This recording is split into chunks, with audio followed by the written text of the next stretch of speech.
we also gave each other a lot of space too. We did. We gave us this, even though eventually I did get my job in teaching, so then I got moved closer, but we still kept a certain space from us, just so we could, breathe. Breathe, like breathe, because there was a lot of prep, a lot of pressure, and changing careers and moving to a whole nother city. Yeah, that put a lot of stresses, and then get married. 5 months later, that was a lot, but thank God that He got us through it. This is the Obstacle Overcomer Podcast, dedicated to helping you overcome the obstacles that have been holding you back. My name is Nikki, and I'm a mother, author, empowerment speaker, singer, narrative changer, and obstacle overcomer. Each week, I'll be bringing you both spiritual and practical tools that will empower you to overcome the challenges that you've been facing. You have the power to change the narrative of your life. You don't have to accept things as is. And always remember, obstacles are not barriers. They are stepping stones.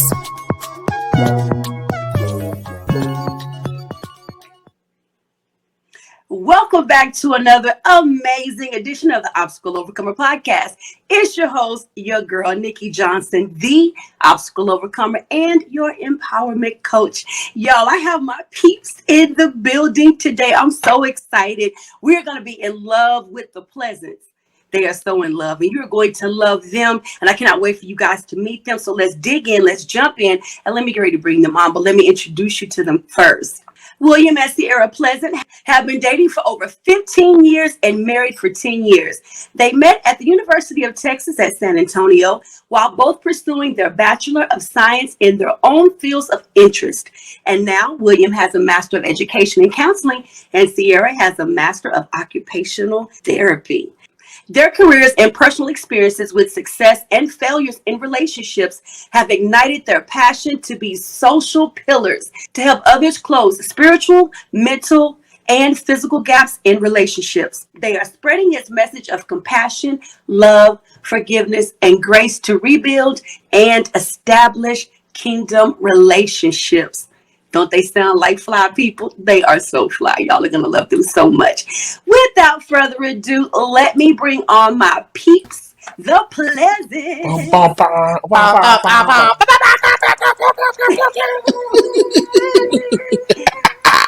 Yes. What's up, people? Hello. Hola. So how y'all doing? We all good. We're doing great. Baby, okay? I'm good. You good? I'm with Nikki, so we good. I mean, you look good to me, so. It's good. You alive now. You are all in there, honey. You all in Am that I in screen. there? Like you in there, love. Like swimwear. There you go. All up in there, tucked up in there. Look at that. Look at that. And Cierra Pleasant, I met them well over 10 years ago at church. Cierra, I think at the time you were a porter, right? Yep. She was portering. Y'all, let me tell you something. Yep. This chick gives the best hugs ever. Always got a, hey, Miss Nikki. Like all the time. William was the coolest homie, always laid back but made you laugh.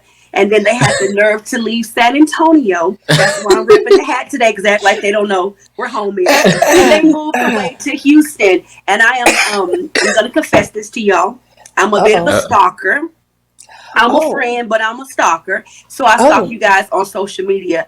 And they are doing some amazing things that you guys have got to hear about. But I really want to talk to them about their love and their relationships, because y'all been married since y'all was 2, right? It feels like it. I wake up in the morning, it feels like it's something. We still in this thing. Youngins. But y'all we trying. Have been together for so long. So let's jump in real quick and y'all tell us, you've been dating for 15, married for 10. How did y'all first meet? You want me to tell the version? Tell your version, because my version. Okay, both versions, and then we'll tie it together. How about that? All right. We'll tie it together. The truth. And you can say, well, Go ahead. What I'm saying. So basically, I have met William 3 times. I met him through a friend, one guy friend, and I met him at church, unbeknownst to him. And then I met him through another friend who he was in a what's it called? Student The teaching teaching program. program at UTSA. And so I had saw him, and I was like, okay, he's nice. He's nice. Okay, he's a nice looking guy. But I was in a relationship at the time, so yeah. So I couldn't approach. And then when that relationship ended, I just wanted a friend, and so I DM'd him on Facebook. Yeah, she did. She DM'd I DM'd him on Facebook, and I was like, hey, I met you a couple of times. Do you remember me? And he was like, nope. nope. I tell everybody I was in my own world. When I went to UTSA, I was in my own world. I wasn't looking for a relationship. I was about my degree. I just was focused. Your bachelor. When she said, she hit me up, I felt bad because I was looking through my stuff. I'm like, who is this? I like that. Is this from high school? Was this a middle school friend? And I just don't remember. I was looking through all my pictures and stuff. So, but and then so after she DM'd me, basically. We just talked. We just started talking through there. Nothing major. We, like she said, we just focused on being friends first. Yeah. We went on a couple of gatherings together, but nothing intimate until our first outing was it the Black Heritage Ball? Yeah. Or did we go out before that? We went to movies. We went to just simple stuff. Yeah. People were like, "That's your boyfriend?" I was like, "No, that's my friend. That's my friend. That's my friend. That's not my man. That's my friend. That's not my man. He ain't claimed it yet. So I ain't gonna put it on there like that. No. But don't worry, I claimed it eventually, though. Look, Cierra. So before y'all got together, what were you looking for in a guy or a man or a relationship? So I'm glad you asked that question, because right before I got the guts up enough to DM him, I had broke up with a boyfriend I was with for some time, and he lived in Houston. And so the relationship did not work out, and I was heartbroken because I really thought it was going to work out. And so we had a conference at church. Was it a conference or was it it was like a conference. It was like a conference at church, and that's where we went to the same church, but he didn't know me and I didn't know him, and he was in the music ministry, sound ministry. I did the sound, and then so I would see him, but we never really talked to one another, and I was just like, he's a handsome gentleman, and he was quiet, he was to himself, he wasn't, he was just, I told you, I was just William. I was just William. And so at that time, I had rewritten what I wanted in a man. Because for him to tell me, or for him to show me what I really need versus what I wanted. Message. And so I wrote my list again of what I desired, which was William at the time. He fit about 60% of the list, which was he was smart, he was educated, he wasn't boisterous, he wasn't he was very sweet. He was kind. He was a Christian. He really was a Christian. He actually read his Bible. He had a couple of Bibles. He was funny, and he loved to go out and do things. And that was my thing. I wanted a guy who wanted to go out, wanted to enjoy life, but also believed that this is Lord. And so, but the other 40% that he didn't make was the finances. I was in college. Hey! You never know. These kids nowadays got whole investment careers in college. So but anywho, and so he's grown as we dated. He grew into 8% of what I wanted out of 100%. But right about here, 95. So when I made that list, I went to whatever relationship I was going to go into next. I wanted a friend first before I wanted anything. Because every guy that I dated, all they wanted was the na. And I was like, you know what? Let's pump the brakes, because y'all jumping on it too fast. Like, I want to just get, you can't have the deliciousness yet. You can't have it. You can't have it. You have not to work. We ain't even locked in. Back up. So I just wanted friends. And so we truly became friends. Yes. And it's surprising. On the flip side, William, I didn't know. We just kind of really, after 10 years of being married, we actually revealed to one another why God made it work so well. Because at the time, William, you want to tell your side of you weren't trying to date anybody. I wasn't trying to date anybody. Nobody wanted to be his friend. Yeah. Every girl wanted him for what they thought he had versus who he was. Yeah. I just needed. I mean, on the top of my list, first of all, was just someone I could talk to. Fortunately, a lot of the girls I talked to, they couldn't hold a conversation. It was straight to the sex, straight to the money, it was just, there's more than that. You know, my mom and dad raised me differently. They raised me a little bit differently than that. I needed more. I need some substance. And when I talked to Cierra, she actually had something to talk about. We could talk about politics. We could talk about religion. We could talk about. I could hold a conversation and not, you know, feel cheap. Basically, I'll say it like that. I was a different cat. So, and Sierra just had that light, and that light that I was looking for too. When she walked into a room, she just shined, and I loved being around that. So if we were just gonna be friends, then we were gonna be the bestest of friends. Because I was not gonna let her go away. Because I wanted that light. I wanted that light around me too. Aww. You better go ahead and get the brownie points. You know what? You know I've been trying to get those boys, but I've been trying to get those boys. Yes. Wrap this thing up, huh?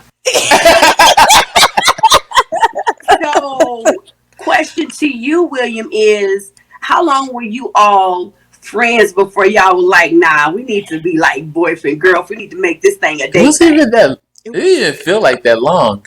We met in 2004 because you were your sophomore year of college, and then was it the summer? It was a summer. Right? I think it was the summer, and then Good Friday 2005, we made it official. So that was what, like 6 months? Almost like, yeah, probably like 8-9 months. Was it? Yeah, it wasn't. August. Yeah, we kind of. It was like off of the. Okay. That's a big question. Y'all got to answer it separately. Okay. Right. Yeah. When did you know that he was the one? Really, William? With the He drinking some water. Go ahead. I like her answer though. I know her answer. That's why I'm looking like that. Well, I was getting my graduate degree. We had decided to still date one another, but have a long distance relationship. And so, be hot on him. Go be hot. Humble, open, and transparent. Be hot. Go be hot. So Sierra messed up and entertained other options, and those other options made me feel like I cheated. I felt like I cheated on him, but I didn't. He tells me, you didn't cheat. And I'm like, I felt like I did. Right. And I felt so bad that I was like, I think this guy is the one. Like, he has to be the one. I never was like, I feel like I did. So I was like, I feel like I messed up. I was crying. I couldn't eat for days. And I was like, God. Rough. Yeah, I was rough. And after that, I knew and how loving he was in saying, now I know you're human, is what he told me. And I said, wait a minute. And I told my cousin, I was like, what is that? She was like, girl, he had you on a pedestal. And that made you human, you know, that I can make a mistake. And instead of him ridiculing me. Exactly. And I didn't think I was perfect by no means. Because I used to tell him all the time, you need to take a vacation. You need to break up. Every 6 months, I gave him an ultimatum. People don't know that. I gave him an ultimatum. Hey, you want to break up for a bit? So you can go. Because I was his first. That's one thing, that I was his first girlfriend. I was his first everything. Yeah. So I was like, I don't want you to feel like you stifling or like you missing something. If you need to go and explore and do you. Don't let me be the one, because we were in college. Live your life. Go date some other people and see if I am truly the one. And he stayed strong and true to me the whole time. And so long distance relationship is not a joke. It was hard. It was hard. But after, he just said you're human, and he embraced me even more after that. And so that I was like, I'm sold. So I was like, if he asked me to marry him tomorrow, it's happening. I would cry every day. I would cry because I missed him so much. I was like, what man does that? Like, I was ready for him to just do all of this and and throw it in my face, but he didn't do that. He just loved me. Yeah. Well, you got a clone. Yeah. You got a clone. There's scientists out there working on it. I'll be the guinea pig. So, William, the question goes to you now. When did you know that Cierra was the one? So mine sounds a little sadder because remember she said she had all those ultimatums. Oh yeah. Well, eventually it didn't become an ultimatum; it became fact. We broke up. We separated, and part of it was me getting lost in her. I was starting to lose my identity, and I couldn't see myself any other way unless I was with Cierra. Mm-hmm. Like I didn't have a part. I wasn't an individual any longer. Mm-hmm. And Cierra saw that. She noticed that, and we separated. I did attempt to try to date. I didn't like it. No, I didn't like it. No, diss to them, but they weren't Cierra. So when that happened, I knew I was like, I have a real woman that know what she wants, and I got to step my game up. And if I want her, I got to step my game up, and I made sure I did that. So I knew that she was the one, because any other girl would have just let me be lost in her like that. They there's some generations that want that. Like, you always don't text anybody. You should be at my beck and call. No, she didn't want that, and I knew that was who I needed in my life, the real one. Mm-hmm. Yeah. Okay. Yeah. All right.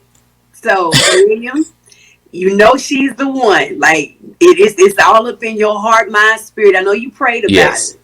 So, you know you're going to propose. I need to hear about the proposal. Please do not admit, and do not exclude the nervousness. Go ahead. I was nervous. That's what I was going to start with. Your boy was shaking. I was looking. I was like, I'm not. I mean, this was my first of all. That's my first big purchase was the ring. Yeah. So I'm like, I don't know what I'm doing. Can someone help me? I'm a man, like a real man. Like I'm not big on decoration. My bachelor pad had nothing on the wall, so listen, I had no idea what I was going to get. So got a couple people to help me out. People I trusted. And so at the time we were still long distance. It was 2009, July. I remember the month. It was July. Went down there. I tried to do this whole beach in the sand thing, but Galveston, just like now, Texas, it was not on my side. It was a thunderstorm. It was bad outside. There was no way I was this romantic at all.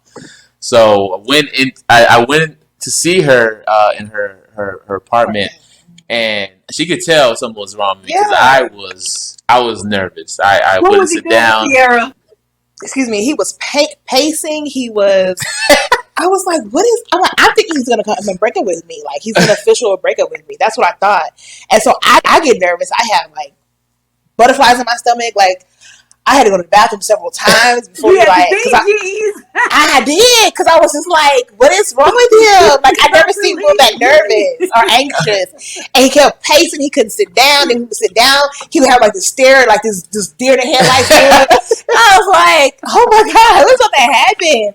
And then tell her how you started off the proposal because that really freaked me out. I told her to sit down on the couch. So I took one of the moments while she was, using the restroom, and put the ring in.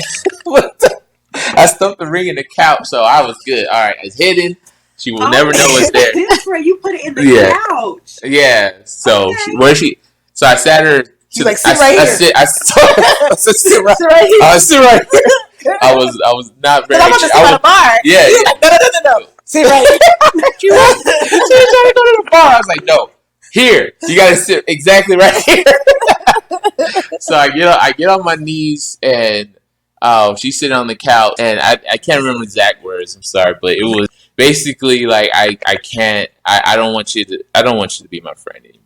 I threw her one of those curveballs. Yeah, and I was like, duh. What I thought was gonna happen is happening. He's saying I don't want you to be my friend no more. I don't want you to be my girlfriend no more. Ooh. I want you to be my wife. And I was like, I pulled the ring out. Wait a minute. Cierra, he pulls it out the couch. Yeah. I was like, what are you doing? I don't know, but what are you doing? And you know how nothing's like right where you think it's gonna be. So I have to like I'm digging, like why? I know where it's at. Why did it move? Why did it shift? I guess we sat on it. Of course, it shifts. So now he's like, I'm fumbling and stuff, trying to find the ring. I mean, I'm glad I kept it in the box. It would have really been gone. So I pulled it out. Of course, she screaming, "Oh my God! Yes! You're mine. You're all mine." She sounded like a Disney princess. I sure did. She sounded like a straight Disney. You gonna make me cry because that's exactly what I said. You said I said you're all mine. And I had music queued up ready. I did, it wasn't Barry White or anything. It was the music queued up. I was like, boop, boop. And then we had our first dance after, becoming Come on with the Beyonce. dance after the engagement. Come on, y'all. Yeah. How did you feel, Cierra? I was overwhelmed with emotions. Like that was not on the radar. We were both, long distance relationship. He wasn't working at no, big time job, and so I did not think that he had saved up or had even started the process of getting me a ring. And I was shaking, I was shivering the whole night because I was so excited and nervous at the same time. Because I'm like, how are we going to get married? Because you proposed, I want to get married soon, like so we can lock this down, Right. And so all that stuff started rushing my mind, but I was so happy that he asked me, and I was like, this is. Yeah, and he's like, I wanted to take you to the beach, and I was like, man, that would have been awesome. That would have been a whole different story. Like the second I was driving up to a place, you could just hear the thunder. I was like, oh, this is not gonna happen. But to be honest, this is a better story to tell. I mean, she's romantic, sure. Putting the ring in the couch because she got the bubble guts, and that was like we ain't never said it like that before. That was so perfect. So y'all were long distance. Where were you and where was he? He was here in San Antonio? I was in Galveston. Yeah, I was in San Antonio. And he was in San Antonio. Okay. So there was a season where I was going to church by myself. Yeah. She was gone. I think I asked you a couple of times where she was, and you told me, Yeah, she gone. She had to get her education. So you guys are engaged at this point. How long before you get married? Almost like about 2 years. We got married on January 1st, 2011. So I proposed 2009. So a little under years. Yeah. During this 2-year period, what did you guys do to prepare for marriage together? I kept hounding him about going to marriage, premarital counseling, and we did. Yeah. And then I felt like it was a waste of time. Nothing. Sorry, forgive me, Lord. Not what we expected. It's like it was. We wanted. We were literally pulling for information, pulling for like, please, like, give us the real, and everybody wanted to give us this facade.